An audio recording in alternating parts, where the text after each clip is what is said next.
অনেকক্ষণ হাঁটাহাঁটির পর যখন রৌদ্রের মধ্যে হাওরের মাঝখানে কোনো ছায়া পাচ্ছিলাম না, কোনো গাছ খুঁজে পাচ্ছিলাম না, এরই মধ্যে হাঁটতে হাঁটতে একটু গাছের ছায়া পেলাম। বলতে পারেন গ্রামের ভিতরে ঢুকে পড়েছি আমি। কি বানাও তোমরা? মাচা মাচা বানাও না বসার জন্য? আচ্ছা,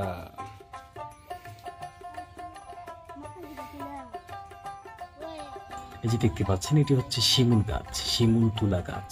এটার ছায়ায় ওরা জিরোবে বলে এখানে একটা ছোট্ট করে মাচা তৈরি করছে। বানানো শেষ হবে কখন?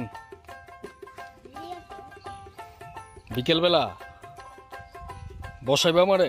আসলে চারিদিক যখন রৌদ্রে ভরা গরম, তাবদাহে যখন সহ্য করার মতো নয়, তখন এই ছোট বাচ্চাগুলো এখানে এই ছোট একটি মাচা তৈরি করছে। আর গাছ থেকে, গাছের পাতা থেকে বাতাস এসে ওদেরকে শীতল করে দিয়ে যাবে। দেখুন কত সুন্দর এখানকার প্রাকৃতিক সৌন্দর্য, দেখলে সত্যি চোখটা জুড়িয়ে যায়।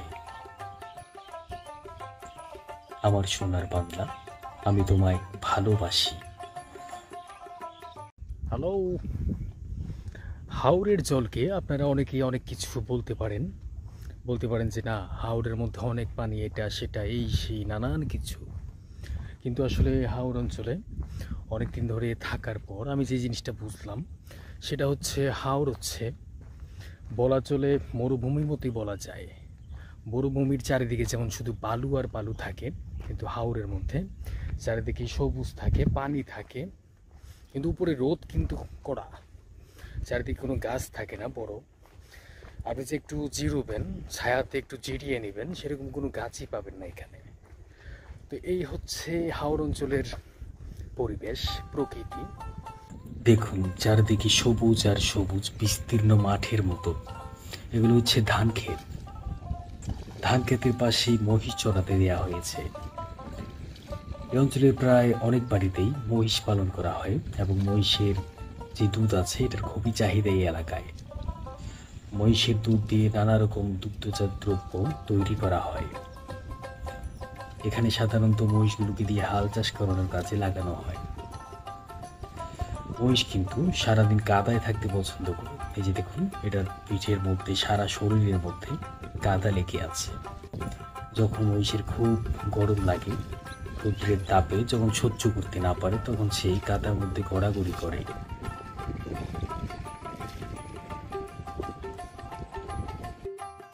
কতগুলো গরু বাড়ি ফিরছে। রাখাল ছেলে তার গরুগুলোকে নিয়ে বাড়ির দিকে রওনা হয়েছে।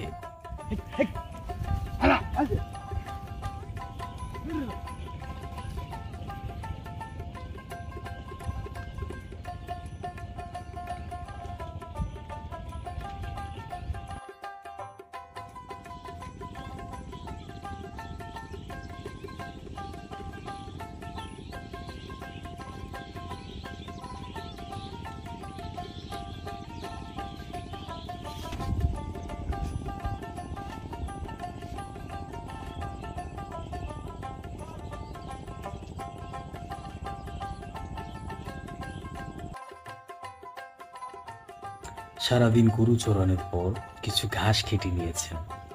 বাড়িতে যাবার সময় ঘাসগুলোকে সাথে করে নিয়ে যাবেন, যেন আগামী দিন ভোরবেলা প্রাতরাশ হিসেবে এই ঘাসগুলো দেয়া যায়।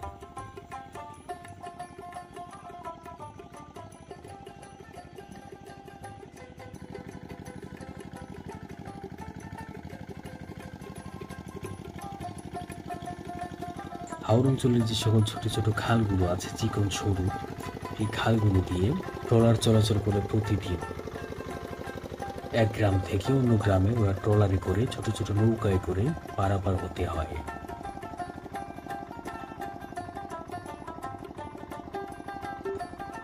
দেখুন কত সুন্দর প্রকৃতি, উপরে নীল আকাশ, নিচে সবুজ আর সবুজ। সত্যি আমার বাংলাদেশটা অসাধারণ। গরুগুলোকে বাড়ি নেওয়ার আগে একটু গোসল করিয়ে নিচ্ছেন। সারাদিন যে রোদ পড়েছিল, সেই রোদে গরুগুলো অতিষ্ঠ হয়ে পড়েছে, তাই বাড়ি যাওয়ার আগে এরকম গোসল করিয়ে নিলে গরুর শরীরটা ঠান্ডা থাকে। এটি হচ্ছে একটি বাছুর। বাছুরটাকে প্রথমে গোসল করানো হচ্ছে, পরম মমতায় আদর করে করে তারপর গোসল করানো হচ্ছে।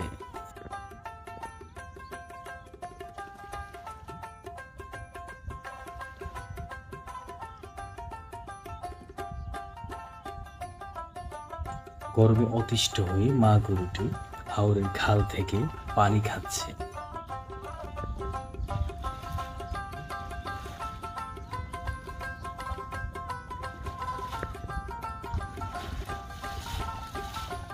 বাছুরটিকে গোসল করানো শেষ হয়ে গেছে, এখন তাকে ছেড়ে দেওয়া হচ্ছে। সে হেঁটে হেঁটে খাল বরাবর দিয়ে ওপার থেকে এপার আসছে, ডাঙায় উঠছে।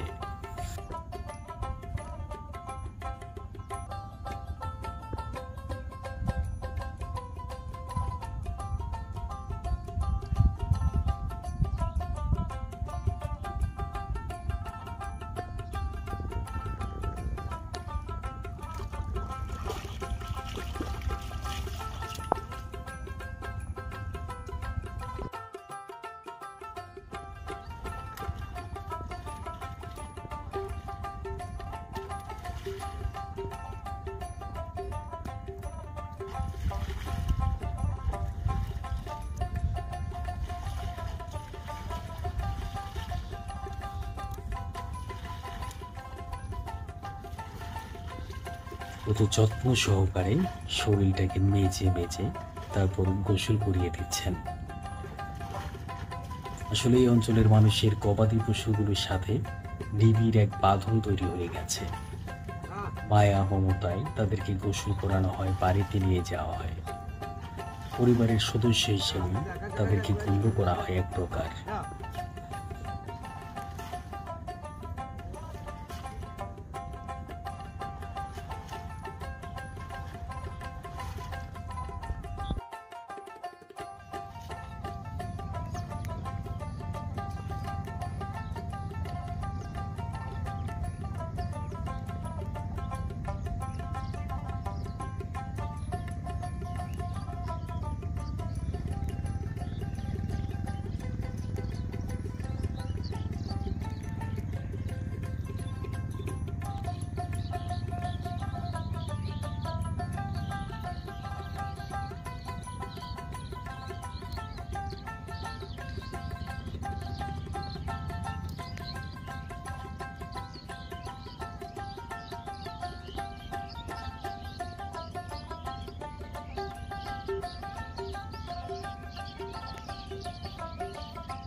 গরুগুলো তাদের নিচের বাড়ি চিনে, তাই আগে আগে গরুগুলো হেঁটে যাচ্ছে বাড়ির দিকে, পিছনে পিছনে রাখাল চাচা হেঁটে যাচ্ছেন।